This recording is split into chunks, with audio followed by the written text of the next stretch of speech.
Hey guys, welcome back to another video, and today is the first video of the new series on this channel, and that series is called Main Event Talk. And this series will consist of me telling you what happened and showing you WWE action figures, what happened in the main event of the last WWE Premium Live event. And what this Premium Live event, which we're starting off with, is SummerSlam 2024. And what a show this was. This show was amazing. It was so good, top to bottom. But this match, the main event, Cody Rhodes and Solo Sikoa, Bloodline Rules, was this match. I mean, we're going to jump right into it. The beginning of the match, nothing really happened. They didn't use any weapons or anything. They used like a steel steps once or twice.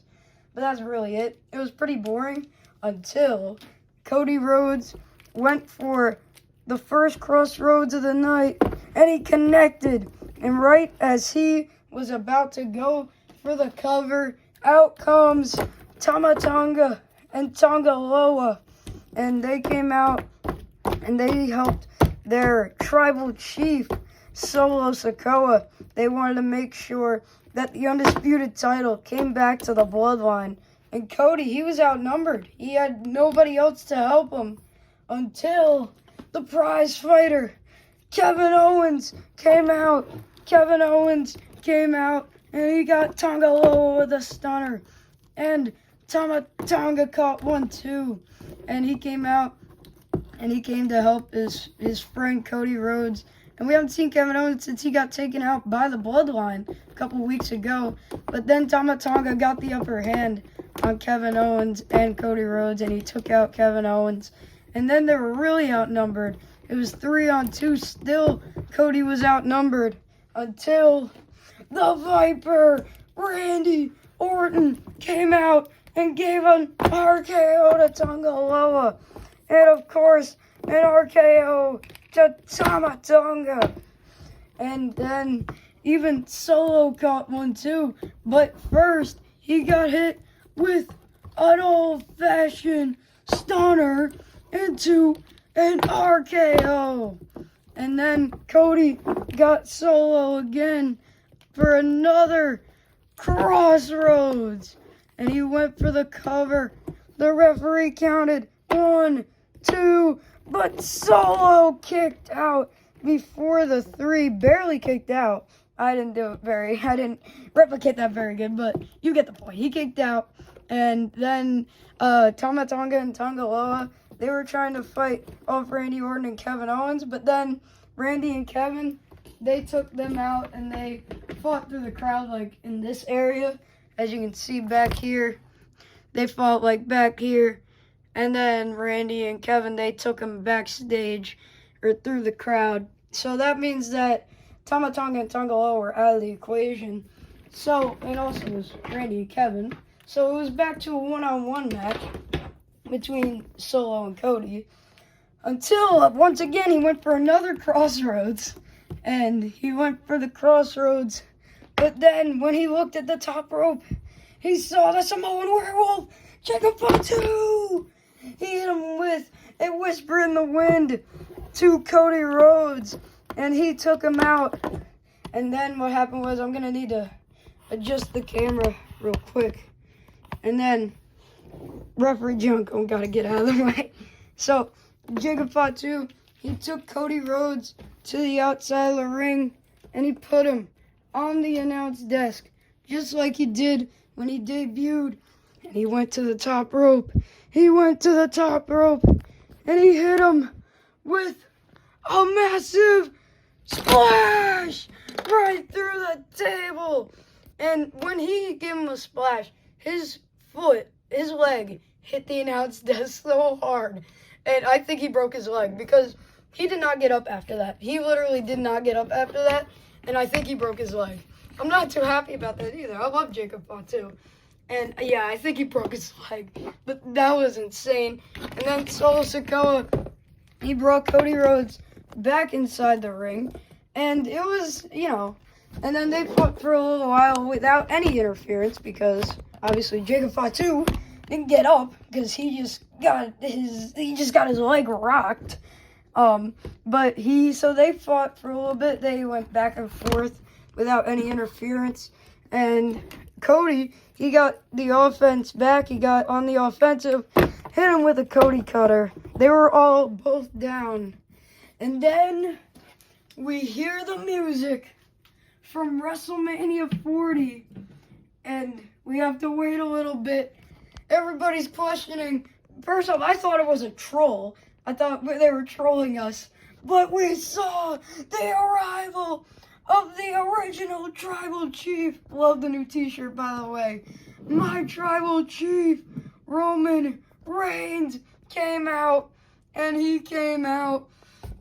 And Pat McAfee said, oh, he's probably here to come after the man who beat him at WrestleMania. But come on, we all knew he was going after Cody, and he was in the corner. He was so shocked, and he thought he was about to get beat up by Roman. But then Solo, he got up to his feet, and he knew he was coming after him. And then Roman, he got in the ring. But one sec.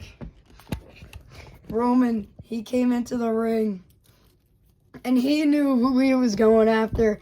And Brazy got in the ring, Superman punch, a Superman punch right to the skull of Solo Sikoa.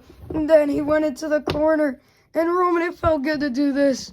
Ooh, ah, to Solo Sikoa, spear to Solo Sikoa. And then Roman, the one thing that caught my eye, he was staring at Cody Rhodes. Does this possibly mean that we get Roman versus Cody 3? I don't know.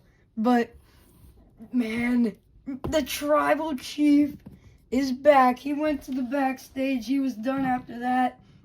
He had done all he needed to do. And then Cody Rhodes went for the crossroads. That was 1, 2, 3. And that was beginning, it was all right. You know, it was just kind of like their first match at King of the Ring in the finals of King of the Ring, where Gunther became the King General. But I'm getting off track here. So yeah, the beginning of the match was a little boring, but not much happened. So, all right, the match really started picking up when Gunther went for the first powerbomb right to Randy Orton, and then he went for the cover. 1, 2, no. But Randy Orton kicked out, but we all knew he had to kick out. I mean, that's the Viper. That's the Legend Killer. That's Randy Orton. He's not going to go down by one powerbomb, you know, and Gunther knew that, so he went for yet another powerbomb, but it didn't work out because the Viper struck him with an RKO. And then he went for the cover to Gunther. 1, 2, Gunther kicked out, and the match continued. Then Randy Orton, he thought outside of the box. He went to the outside of the ring, and he went to grab the steel steps. And he put them like right here. And he was ready to inflict some damage on the ring general, Gunther, with those steel steps. And then Gunther, he went to the outside of the ring, and Randy Orton, he was waiting for him to come to the outside of the ring. And he grabbed him, and he did a back body drop onto the steel steps. You couldn't really see it too well, but that's basically what I did. I can do it again for you. Boom! Right onto the steel steps. A back body drop by Randy Orton. And I don't know, I think he might have done it twice. I don't know. But then Randy, he had Gunther, and he smashed his head on the steps. But then he did something that I don't think anybody expected. He moved the steel steps over there, and then he grabbed Gunther. They went on the steps, and he did a back body drop off the steps through the announce desk by Randy Orton. And that was actually, like, probably my favorite part of the match, because I didn't expect, like, him to even incorporate steel steps, because nobody ever incorporates steel steps in WWE anymore. And they dropped him through the announce table. That was awesome. And then after he did the back body drop, he did the T-Rex pose on the steps. And by the way, it was Charles Robinson. Referee Charles Robinson, they were out there for way more than 10 seconds, and he was just not counting. I mean, whatever. I don't care, whatever. It's just something I noticed. They were out there for way more than 10 seconds, and Charles Robinson, he was not even counting while this was going on. But then Randy got Gunther back inside the ring, and he went for it. He went to that place. He was charging him up. He was going to go for the RKO, but no, it didn't work because Gunther locked in the sleeper hold. He locked in the sleeper hold on Randy Orton. Gunther had it locked in tight, and Randy, he was trying desperately to get out of it, and he kind of got out of it. But right as he got out of it, like a millisecond later, Gunther chops him in the back, and then he locks it in again. He locks it in again, and he gets him on the ground this time. He had it in, and he even started, elbowing him in the shoulder to try to, damage him even more, to try to make him pass out or get knocked out or tap out, whatever he wanted to do to him. But then somehow, some way, Randy Orton got out of it, and he was just sitting there, and then Gunther got it locked in again. He locked it in again. Elbows to the shoulder again. He locked it in, and that was it for Randy. He was fading, and then referee, it was not John Cohen, but it was Charles Robinson, and then boom, he was out. Ding, ding, ding. And Gunther retains the title. Gunther retained the World Heavyweight title in front of his home crowd in Germany, and he won, and it was a heartfelt win. And like I said, this match was definitely better than their King of the Ring match, especially the ending that I talked about. But then Randy Orton, he was getting up, and Gunther, it wasn't even Randy, the face, not the face, Randy Orton, Gunther the heel, the man who called him a screw-up leading up, the man who called his grandfather and his father a screw-up, he shook his hand, he wanted to shake his hand, and Randy Orton took the handshake, and they shook hands after the match. They showed each other respect, and Gunther won. He retained his World Heavyweight Championship in his hometown of Germany at Bash in Berlin. So yeah, it was kind of boring, but it really started picking up when Cody wanted to give Jacob a taste of his own medicine, and he even saluted to Roman Reigns before he did it. He went off the top rope, and he gave Jacob Fatu a massive splash, just like Jacob did to him when he debuted, and like what he did to him at SummerSlam. And I thought that was really cool, how he gave him revenge after how many times he's done that to Cody. I thought that was really cool. And then inside the ring, we had Solo Sikoa going at it, hit him with a headbutt, and then Roman Reigns hit him with a strike, and he hit him with a strike. Strikes left and right, back and forth by Roman and Solo. They were going ham on each other with those strikes. And then it started picking up when they both got up and started throwing lefts and rights at each other. Strikes after strikes after strikes. And then Roman, he did that uppercut throat kind of thing that he always does. And then Solo bounced off the ropes, hit him with a super kick. Then Roman bounced off the ropes and hit Solo with a massive Superman punch. And then Roman, he went to that place, he went into the corner, and he did the ooh ah. And then he noticed that the right-hand man, Tama Tonga, was on the apron. And then Roman, he went for the Superman punch, but Tama Tonga jumped off the apron right as he went for the Superman punch. And then Solo took advantage of Roman being stunned, and he hit him with a spear! Hit him with a spear, his own move! 1, 2, Roman kicked out at 2.99. Roman is the king of 2.99 kickouts, and he kicked out of the spear. And Solo, he got upset. He started trash-talking Roman Reigns. He was getting in the face of Roman. He said, "You lied to me. You said I was going to be the next tribal chief. You lied to me." And, I mean, Solo's kind of right here. I mean, Roman did say he was going to be the next tribal chief. And, Solo just took his spot all by himself. But then he looked over, and he saw behind his right-hand man, Tama Tonga, and the infamous Tonga Loa, a man in a black hoodie and a black bandana, and we all knew who it was. The same thing he was wearing at SummerSlam last year. And then Tama Tonga, he turned him around, but then he hit him with a super kick. And then he turned around and gave Tonga Loa a super kick. And we all knew after that,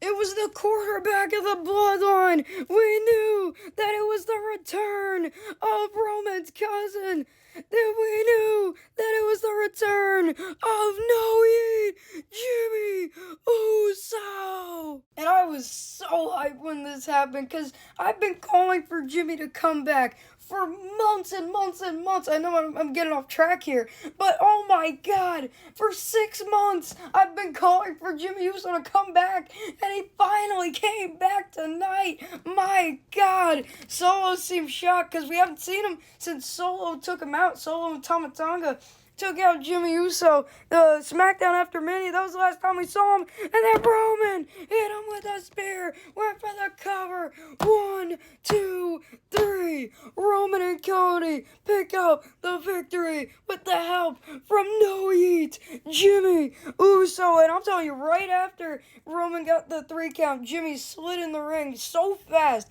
Man, he was so hyped.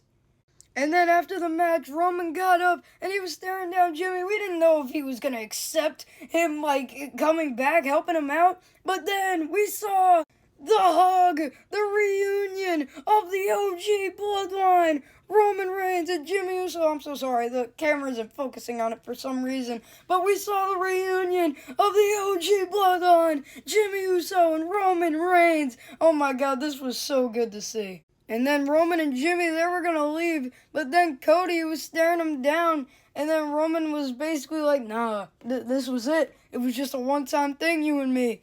And then Jimmy and Roman, sorry, I just hit the camera. And then Jimmy and Roman, they left. And then they just kind of left Cody in the ring all by himself. But that was a mistake, because then the bloodline, Tama Tonga, Tonga Loa, and the tribal chief Solo Sikoa, they all went and they attacked Cody Rhodes from behind. And Jimmy and Roman, they're leaving. They don't notice. But then Jimmy, he turns around and he notices that they're beating up Cody. Then he tells Roman, oh, we got to go back. You got to do the right thing. Come on, you're the OTC. And Roman was basically, he thought about it because, he's not friends with Cody. And he was basically like, nah, oops, I can't do it. This was basically like a one-time thing. This is the only time that I was going to help him. And then Jimmy was like, come on, Oosh, you got to do the right thing. So then Roman thought about it. They went back and they did the right thing. Jimmy Uso, he stopped Jacob Fatu from doing a splash. He hit Tama Tonga with a super kick. He hit Jimmy Uso. It's also coming with a super kick. And Roman hit Tonga Loa with a Superman punch. And then Jimmy Uso, he went in the corner. And then he gave Solo Sikoa a Superman punch. And they helped out Cody Rhodes. And the OG bloodline did the right thing. And then something I found very, very interesting is that Roman, he picked up the undisputed title. He was staring at it. And he was staring at it good, man. But then he handed the title to Cody Rhodes. But man, he was staring at the title, dude. I don't know when they're going to have their match, but it's got to happen eventually. Then Cody held up the belt, and we heard what The Rock is cooking. And we saw the return of the final boss. The Rock has come back to WWE. He came out with the People's Champions Championship. Oh my God. And me and Plush Paradise, which you should go subscribe to, he's a good friend of me on YouTube. We did predictions for Bad Blood, and he said that The Rock was going to come out. I didn't think he was going to come out, and he actually came out, and it was crazy. The Rock came out. What a huge pop he had. And he put up a couple fingers. He put 1, 2, 3, 4, 1. Now I'm going to explain to you what this means, at least what I think this means. 1, 2, 3, 4, 1, 41. 1, 2, 3, as in a pinfall. 1, 2, 3. at WrestleMania 41. And then he left. But who is he talking about? Is he talking about the man who he challenged on the night after WrestleMania 40, Cody Rhodes? Or his cousin, Roman Reigns? Dude, I have no idea. Personally, I think it should be a triple threat, but I don't know. This was crazy. Finally, The Rock has come back. And then one last thing I want to add. Kevin Owens turned heel on Cody Rhodes, which, first off, that's crazy. Kevin Owens turned heel on Cody Rhodes, but the even crazier part is this didn't happen on the show. This didn't happen on WWE's YouTube channel. This didn't happen on the press conference. This was just recorded from fan footage. Now, this is very, very unique tactic that Triple H is doing. He depended on the fans to get this heel turn. How cool is that? Now, I just want to add this in, even though this didn't happen in the main event. But, man, wow, Kevin Owens turned heel. And, yeah, I needed to add that. This is so crazy how he turned heel, but it wasn't even on the show. And the fan footage had to show what happened. That's awesome. It really started picking up when Gunther went to the top rope, and we thought he was going to go for a massive splash, and that's probably what he was going for. But then Cody Rhodes, he went up to the top, and he got him, and he put him down for a massive superplex off the top rope. And I'm telling you, they were both laying down there for almost a minute. I get it. They've been having a long match, but all it was a superplex. Like, golly, you don't have to be down for like a minute. And then, after the superplex, Cody got up. He was waiting in the corner for the Gunther to get up. And then, once he got up, he hit Gunther with a massive strike, a running strike right to the head. And then Gunther, when he tried to hit Cody, he hopped right over his head. And then when he came over, he gave him a massive scoop slam. And then Cody and Gunther both got up, and Cody hit him with the famous Dusty Rhodes American Dream jabs right to the head. And then he did the good old-fashioned bionic elbow to the ring general Gunther. And then the crowd went crazy. He started screaming to the crowd, and the crowd went absolutely nuts. The crowd was pretty hyper for the show. And yeah, whenever something just minor, even something minor happened, they would go crazy. Just from the jabs and the bionic elbow, they were going nuts this entire show. Cody started glancing, looking all around at the crowd, chanting, "Dusty, Dusty, Dusty," paying tribute to Cody's father, Dusty Rhodes. And then Gunther was getting up to his feet, and Cody, he went off the ropes and hit him with a massive Cody cutter. His feet got stuck a little bit there. And then he went for the cover. 1, 2, no! Gunther kicked out at 2. Then, Cody had to do the whoa for the fans in the crowd. And then Gunther, he got up to his feet. And then Cody, he grabbed Gunther's legs. And we all know what he was going to do. Doing what his brother Goldust would always do. He did the kick right to the gut while he was holding his legs against the ropes. And then Cody, he went for a disaster kick, but Gunther, he caught him, he turned him around, and put him in a Boston Crab submission hold. One of Gunther's main finishers, main submissions that he does.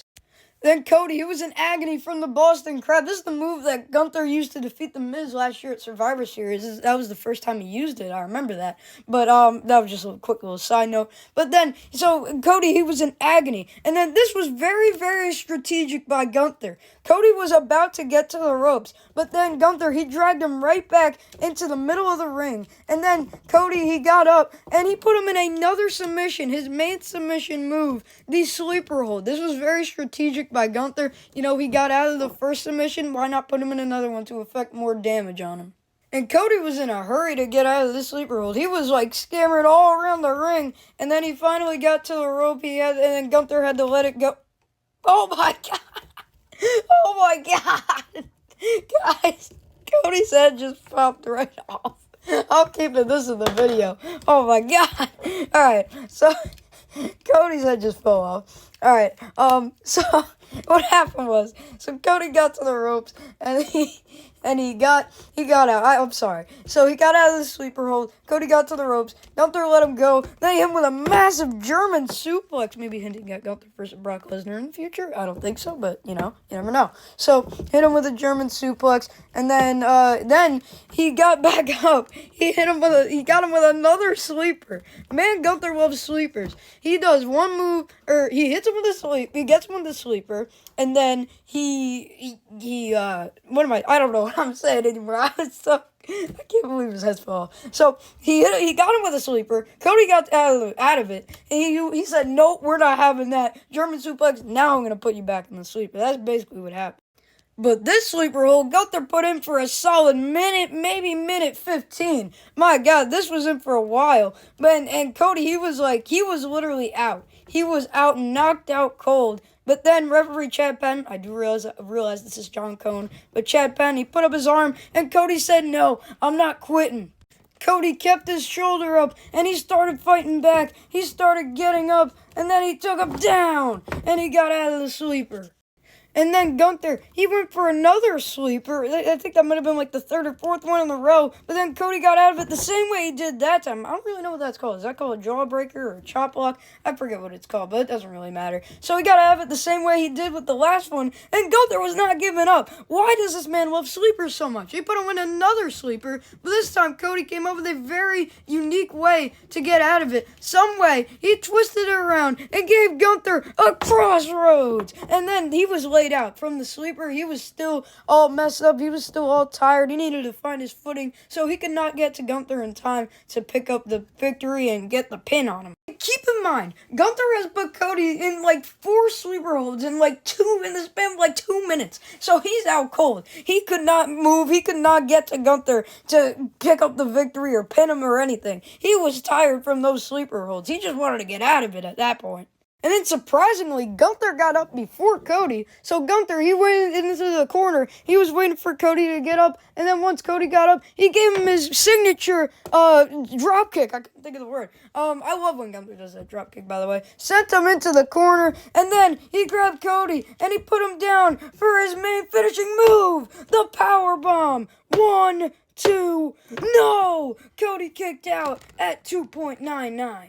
And then Gunther, he started getting up. It took him a while to get up, and then he was thinking, what do I have to do to take out this guy? And then he thought, maybe I'll just do the one move that I'm famous for. So he hit him with a chop, and then he got onto the ropes, and then he hit him with another chop, my God. And then he sent him into the corner. And this was not a good strategy. I mean, I know Gunther, he's very cocky, but, he has all right to. He's one of the best wrestlers on the planet right now.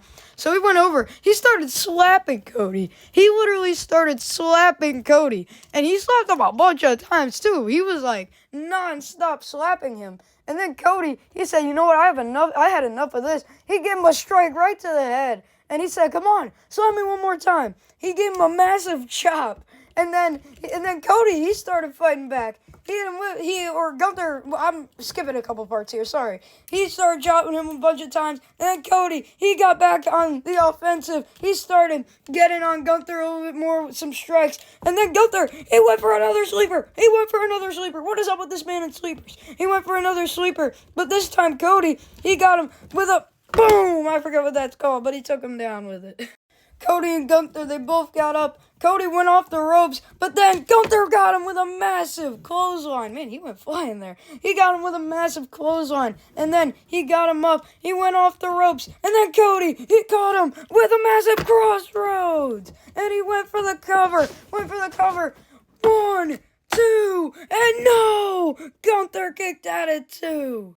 Cody said, it's time to finish the match. He got up. He said, it's time to finish this. Not finish the story, but just finish Gunther in this match. And then he got him up. He went for another crossroads, but no, Gunther. He threw him over, hit him with a snapmare, hit him with a chop. And then he went to go for another chop, but Cody got out of the way.